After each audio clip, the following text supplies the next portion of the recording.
এখন আমাদের সালাউদ্দিন ভাই যে কথা বলছেন যে আপনাদের পক্ষেই তো কথা বললাম করব, আমরা যেটা লক্ষ্য করেছি যেটা করবেন, আসলে আমাদের প্রত্যাশা হলো এখনই করার পরিবেশ তৈরি করা।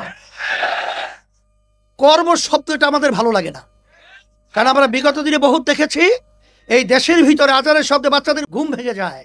বাংলাদেশের রাজধানী ঢাকাকে বলা হয় মসজিদের নগরী।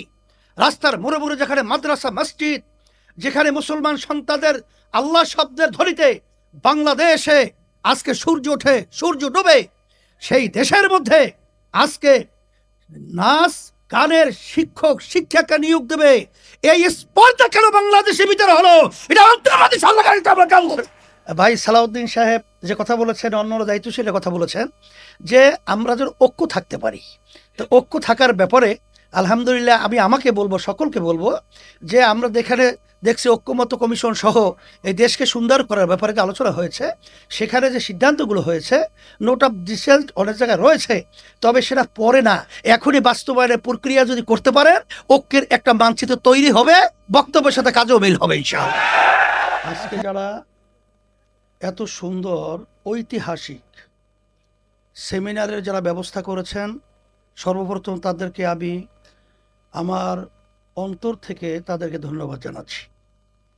আর বিশেষ করে আজকে যারা মঞ্চে উপস্থিত রয়েছেন, আপনারা আলহামদুলিল্লাহ দেখেছেন যে অনেক গুরুত্বপূর্ণ আলোচক আলোচনা করেছেন যে এরা যদি আলহামদুলিল্লাহ ইসলাম প্রেমিক, দেশপ্রেমিক, মানবতা প্রেমিক হয়, তাহলে এই দেশটা একটা স্বর্ণের দেশ আল্লাহর রহমতে আমরা দেখতে পাব।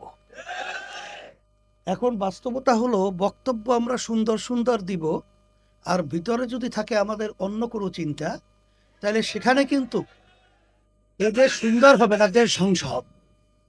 তাই সেই হিসাবে আমি কথা বেশি লম্বা না করে সংক্ষেপে এতটুকু বলবো যে আসলে বাস্তবতা হলো যে আল্লাহ রাব্বুল আলামিন বলেছেন যত মাখলুকাত সৃষ্টি করেছেন এর ভিতরে সর্বশ্রেষ্ঠ সম্মানিত মানুষকে আল্লাহ সৃষ্টি করেছেন। আবার আল্লাহ বলতেছেন এই মানুষের ভিতরেই আবার পশুর চেয়েও খারাপ। এরপর আল্লাহ বলেন শাররুল বারিয়া, কুত্তা শিয়াল শুয়ারের চেয়েও খারাপ তাও মানুষ।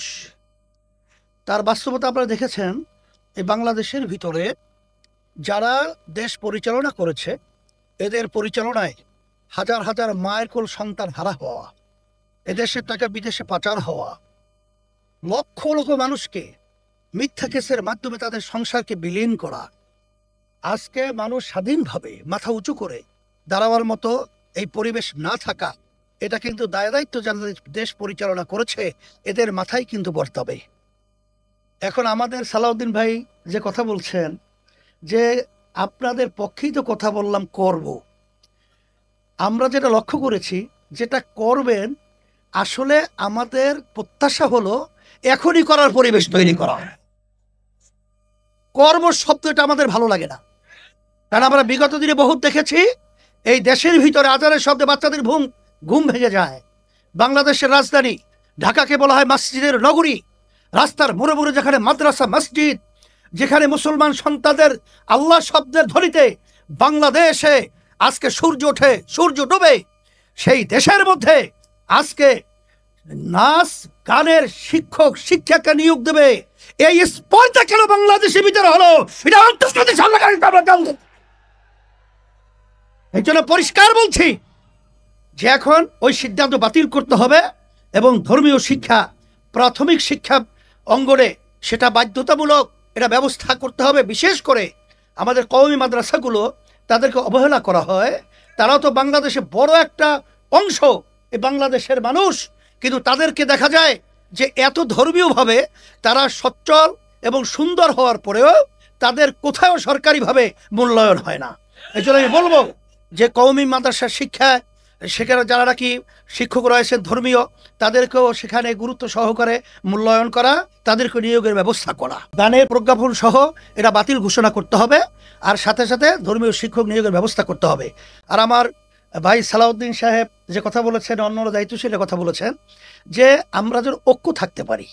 তো ঐক্য থাকার ব্যাপারে আলহামদুলিল্লাহ আমি আমাকে বলবো, সকলকে বলবো যে আমরা দেখছি ঐক্যমত্য কমিশন সহ এই দেশকে সুন্দর করার ব্যাপারে যে আলোচনা হয়েছে, সেখানে যে সিদ্ধান্তগুলো হয়েছে, নোট অফ ডিসেন্ট অনেক জায়গায় রয়েছে, তবে সেটা পরে না, এখনই বাস্তবায়নের প্রক্রিয়া যদি করতে পারেন, ঐক্যের একটা মানচিত্র তৈরি হবে, বক্তব্যের সাথে কাজও মিল হবে ইনশাআল্লাহ।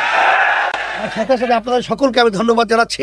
আমরা একাকার হয়ে ইসলাম দেশ মানবতার পক্ষে এই দেশ গঠন করার ব্যাপারে ফ্যাসিস্টরা আর যেন আমাদের দেশের ভিতরে আধিপত্য বিস্তার করতে না পারে, এই দোয়া রেখে আমাদের দেশে বিদেশে যেন টাকা পাচার করতে না পারে, মায়ের সন্তানদের আলকোর হালাল হতে না হয়, আমাদের দেশে গুম খুন যেন না হয়, চাঁদাবাজরা যেন এই দেশের ভিতরে ব্যবসায়ীদের ব্যবসার ভাবে ডিস্টার্ব করতে না পারে, এই অনুরোধ রেখে আশা রেখে আপনাদের সবাই ভালো থাকেন, দোয়া করি। আল্লাহুম্মা আমিন।